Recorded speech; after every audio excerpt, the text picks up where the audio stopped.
Please welcome to the stage the Johnson family.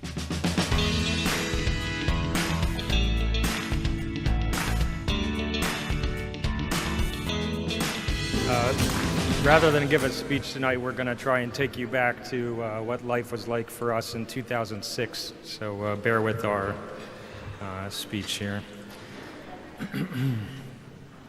May 27th, 2006. Dear friends and family, as some of you know by now, Emma was just diagnosed with stage 4 neuroblastoma. This is an advanced malignant cancer of nerve cells. Earlier this week, we noticed that Emma had a lump on the left side of her neck, which we hoped was an innocent swollen gland like kids get all the time. However, it was big, the size of a large grape, so we took her to be checked out. Turns out the lump is part of a much bigger problem. There's a cancerous tumor in the right upper part of Emma's abdomen that is the size of a grapefruit. There is also a tumor in a lot of her lymph nodes throughout her belly, her chest, and her neck. We are completely devastated. Emma had surgery 2 days ago to biopsy the lymph node from her neck for diagnosis and to place an indwelling IV catheter in her chest for chemotherapy, which will begin tomorrow. The results of the biopsy revealed neuroblastoma. She also had a bone marrow biopsy, which showed that the cancer cells had replaced 60% of her bone marrow.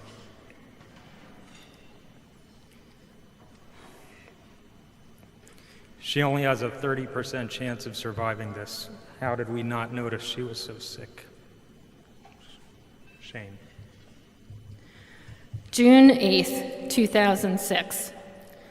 Dear Emma's Army, as a result of the chemotherapy, Emma has very low blood counts and continues to need blood and platelet transfusions daily. Since she hasn't been eating, she had a feeding tube placed in her nose that goes down into her stomach. She'll be getting food and medications that way. It has been very difficult for Shane and I to watch our daughter suffer through the pain and nausea and vomiting.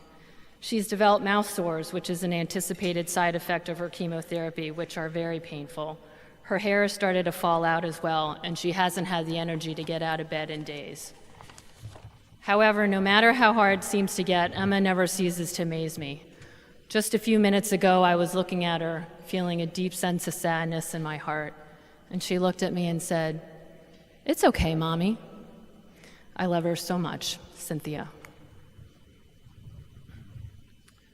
June 10th, 2006. Dear Emma's Army, the ups and downs in the last 36 hours have been terrible. Her hair has been falling out in clumps, and she periodically gags on the feeding tube going through her nostril down into her stomach and vomits. I know that this sounds terrible. It has been. It's very difficult to see her going through this. However, her resilience continues to amaze me. Although it is almost 1 a.m., she is sitting up in her hospital bed, and we have been playing Tea Party for more than 1 hour. Before that, we were playing a bubble-popping game on my handheld computer and watching Cinderella. We spelled our names on the ceiling with a flashlight and opened up all of her mail from Emma's Army. Now it is time to blow bubbles. I'll play with her all night if she wants. Shane. July 5th, 2006. Dear Emma's Army, I think the worst of chemo cycle number 2 is behind us. Her mucositis is starting to improve. Thank goodness that mucositis is really a drag. The chemo kills all rapidly growing cells like the nasty tumor, but it also kills good rapidly growing cells like hair, bone marrow, and the cells in her digestive tract. It basically leaves the inside of her mouth raw with sores to the point that she can barely open her mouth, and she avoids talking as much as possible. On top of that, it makes her produce a lot of saliva that causes her to gag and throw up. Although we can only see the sores in her mouth, there are sores like that throughout her entire digestive tract. So she needs to be on a continuous morphine infusion because the pain is so unbearable. But I think it's getting better for now. Cynthia.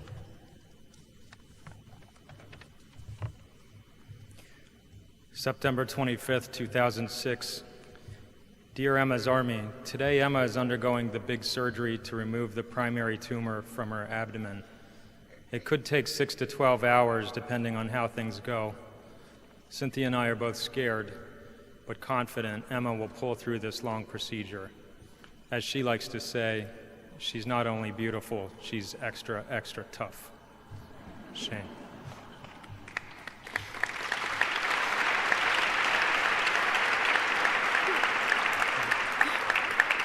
October 4th, 2006. Dear Emma's Army, Emma has recovered well from her surgery and came home today.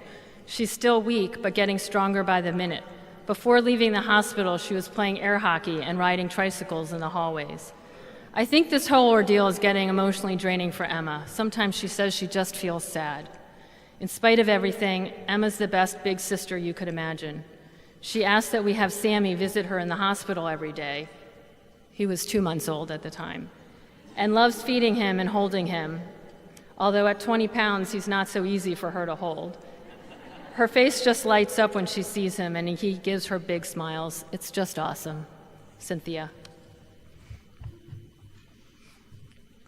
December 4th, 2006. Dear Emma's Army, Emma is in the hospital for her bone marrow transplant. She has been getting super high dose chemotherapy for the past couple days. So far, so good. Her days have been filled with dancing, music, and doing crafts. They are great at the hospital about making sure she has lots of activities to keep her occupied, such as daily visits from the music therapist and child life. They bring by lots of activities, sort of like a cruise director. Today is day -3, which means 3 days left until the transplant day on Thursday. In the meantime, we watch for signs of our old enemy, mucositis. We'll keep you posted. Shane. February 13th, 2007. Dear Emma's Army, last day of radiation today. This marks the end of the standard protocol for induction therapy for neuroblastoma, and it sure has been a long 9 months. 6 rounds of poisonous chemotherapy, surgery, bone marrow transplant, and radiation. We got some snow today, and we were out earlier throwing snowballs and shoveling. As I type this, Emma, with Shane's help, is working on her Valentine's cards for her old school friends. All in all, we're absolutely wonderful. This weekend, we're traveling to State College, to the Penn State campus, for a 4-hour dance marathon called Thon. This is an amazing fundraising event to benefit the Four Diamonds Funds, which provides all kinds of resources for Hershey Medical Center pediatric oncology patients and their families. Emma's really looking forward to it. Cynthia. February 20, 2007. Dear Emma's Army, our family had a great time at Thon this past weekend. Emma had 6 dancers who stayed on their feet for the 46-hour dance marathon. Thanks Brendan, Kevin, Chris from the Fiji fraternity, Melissa, Jessica, and Lauren from Whiplash.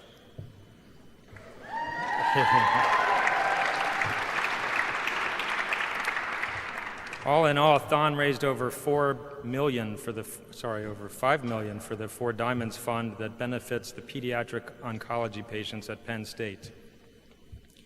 Emma's favorite part of Thon was being on stage for the fashion show and the kids' mail call. It was an overwhelming experience that will be part of our memories forever. My favorite part of Thon, for the past 9 months, people see Emma with her bald head, malnourished frame, the feeding tube coming out of her nose, taped to her cheek, and they look at us with sadness and sympathy.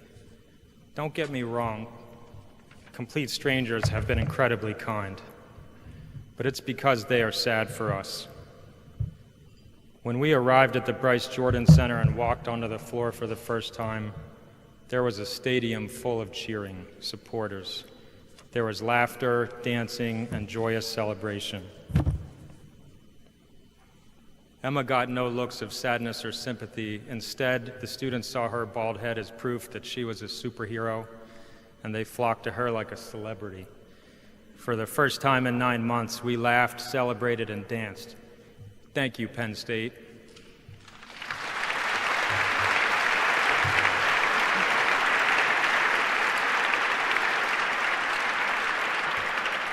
February 22nd, 2007. Dear Emma's Army, remission, remission, remission.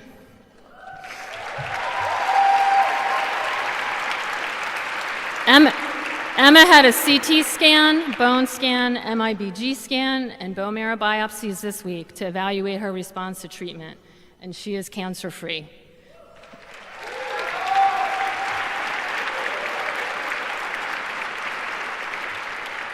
This is definitely the best day we've had since this ordeal began. This is a day of celebration for Emma's Army. With hope, Cynthia. October 3rd, 2008. Hello, Emma's Army.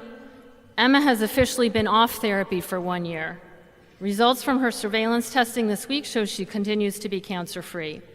We know that Emma is still at risk for a relapse in the coming years, but we feel this 1 year milestone marks a time for us to live in the future and move on from the past. So with great joy, Shane and I are planning for this to be our last post, and we are happily signing off. But I guess I can't sign off without a brief update on the past couple of months. Emma and Sammy had a wonderful summer. We spent a week in the Outer Banks, and the kids had a blast. They were constantly in the water or covered with sand. Emma and I spent Labor Day weekend in New York City. We saw Mary Poppins and danced through Central Park like in the movie Enchanted. And I've saved the best for last. Emma started kindergarten, and she loves it.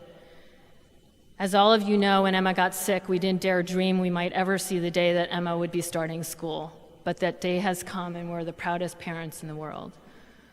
We send all of Emma's Army our warmest thank you for all the support you've shown us over the past 1.5 years.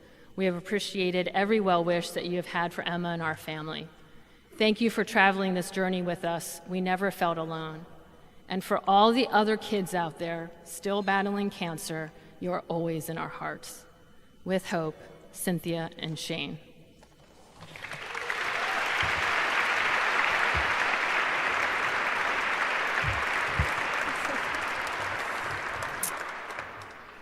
March 11th, 2017. Every day, approximately 250 kids around the world die from cancer. Over 91,000 kids lose their life to cancer every year. My name is Sammy Johnson. I was 2 months old when my sister Emma was diagnosed with neuroblastoma. March 11th, 2017. Dear Hope Gala, my name is Emma Johnson and I am 13 years old. I am a cancer survivor. When I was 3 years old, I was diagnosed with neuroblastoma, and the Four Diamonds Fund has supported me and my family, along with countless others, and helped us get through the tough times. I really don't remember much of any of this because I was so young, and for the most part, I am glad. I do remember that neither of my parents particularly enjoyed the numerous visits that we made to the hospital, but I always looked forward to them. There were activities and games that would help to take patients' minds off of the real reason of why they were at the hospital. The Four Diamonds Fund has helped lots of cancer patients in many different ways, and I am thoroughly grateful for the thought and effort that they put into dedicating themselves to helping kids with cancer. On behalf of my parents, Sammy, and myself, thank you for being here.